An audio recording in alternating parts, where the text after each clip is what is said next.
Hi guys, it's Trip Taster. Today I'm going to compare the famous city of Venice in northeastern Italy, the capital of the Veneto region, with the Vietnamese replica of Venice City situated in the Grand World attraction at the Phu Quoc Island in Southeast Asia. Sounds a bit crazy comparing those two, right? Please bear with me and check it out yourself. The screen is split in two. Above you can see the original historic European city of Venice, and below in the lower part of the screen is the Vietnamese replica of the original Italian city.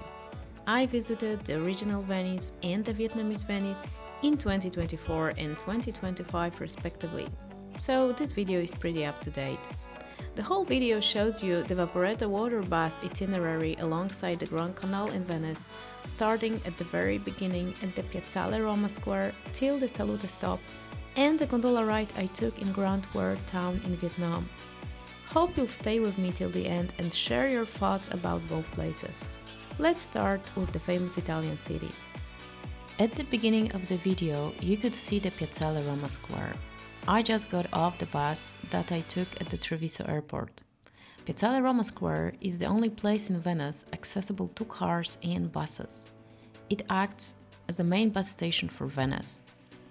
The square is situated at the entrance of the city, at the end of the Bridge of Freedom, which connects the historic city of Venice to the mainland part of the city. It is also close to the main Santa Lucia railway station, linked by the Constitution Bridge.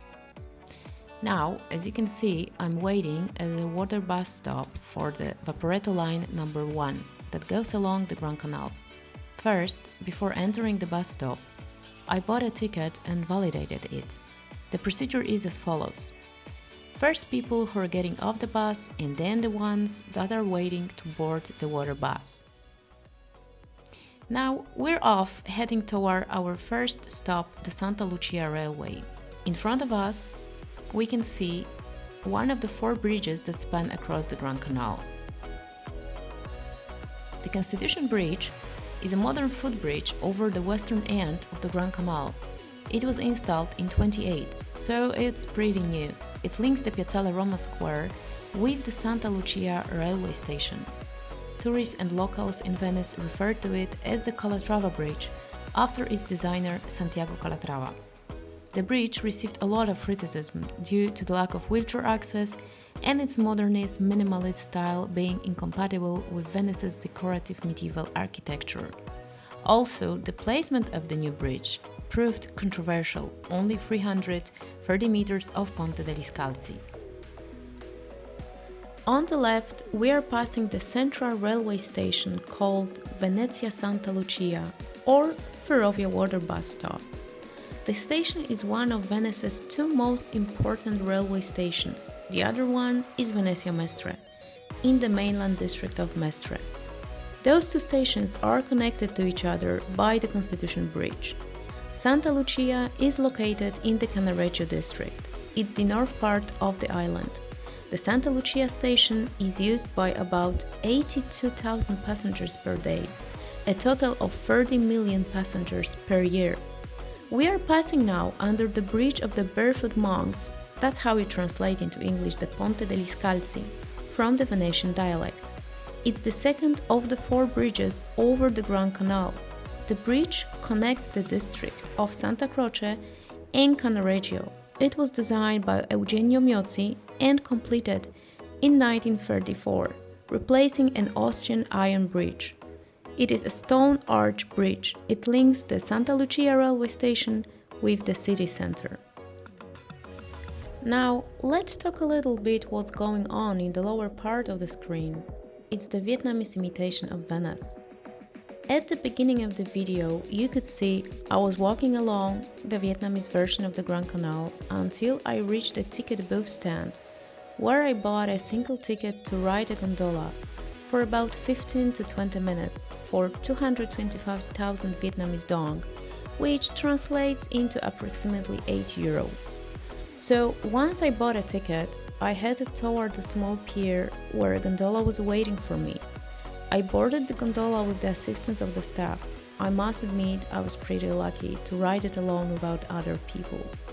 I could record it freely with my GoPro. That was pretty convenient situation.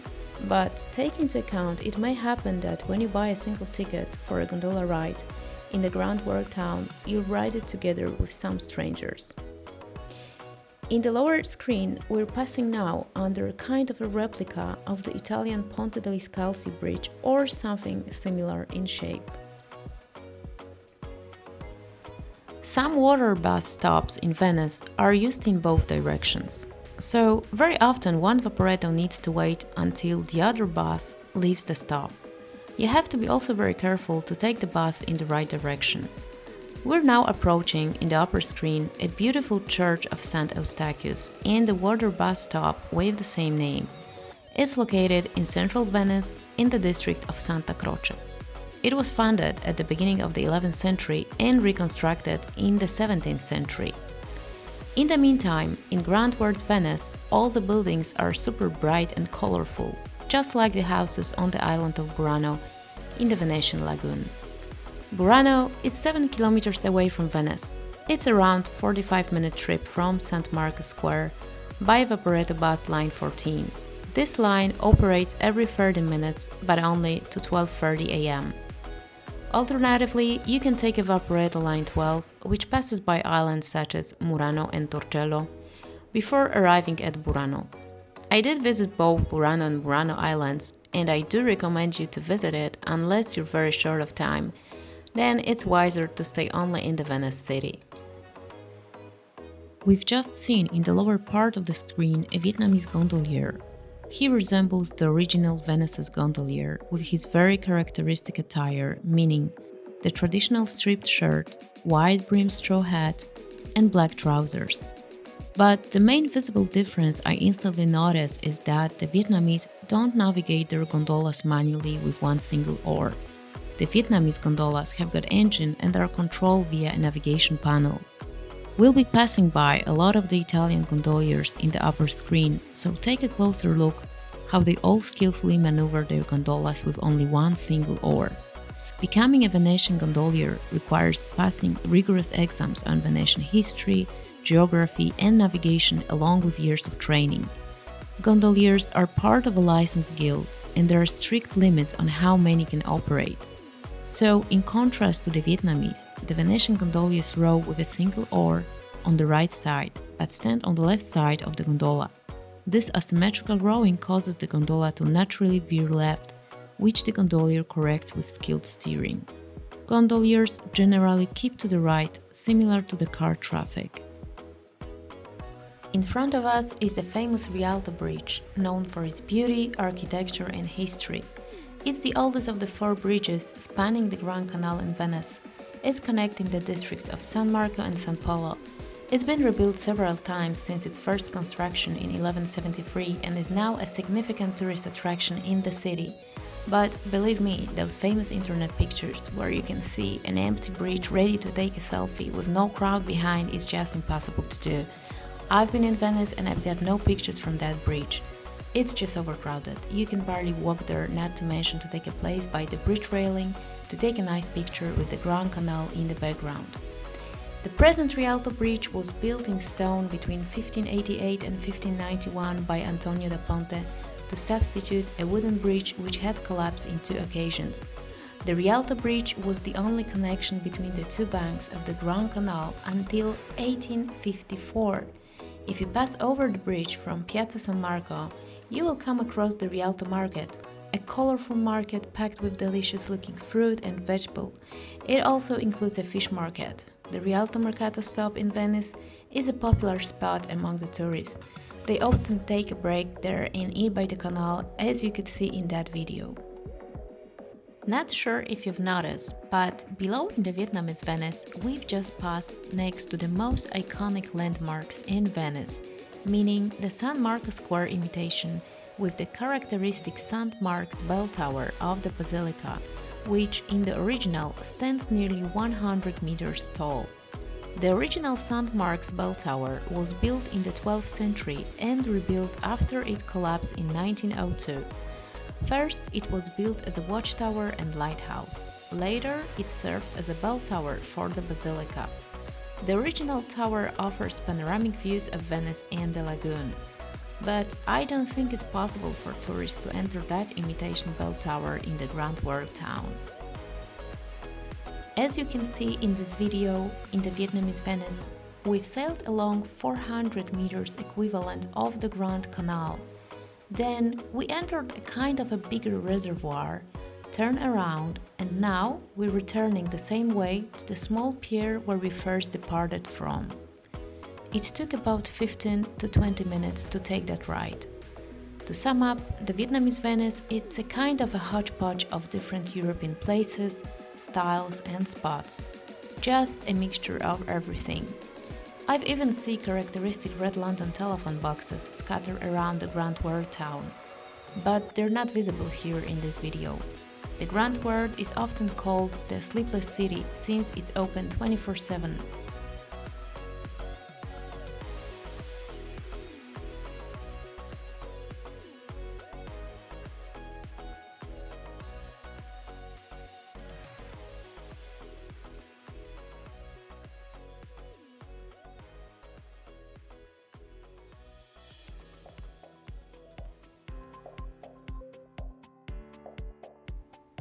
Fun fact: have a look at the screen above.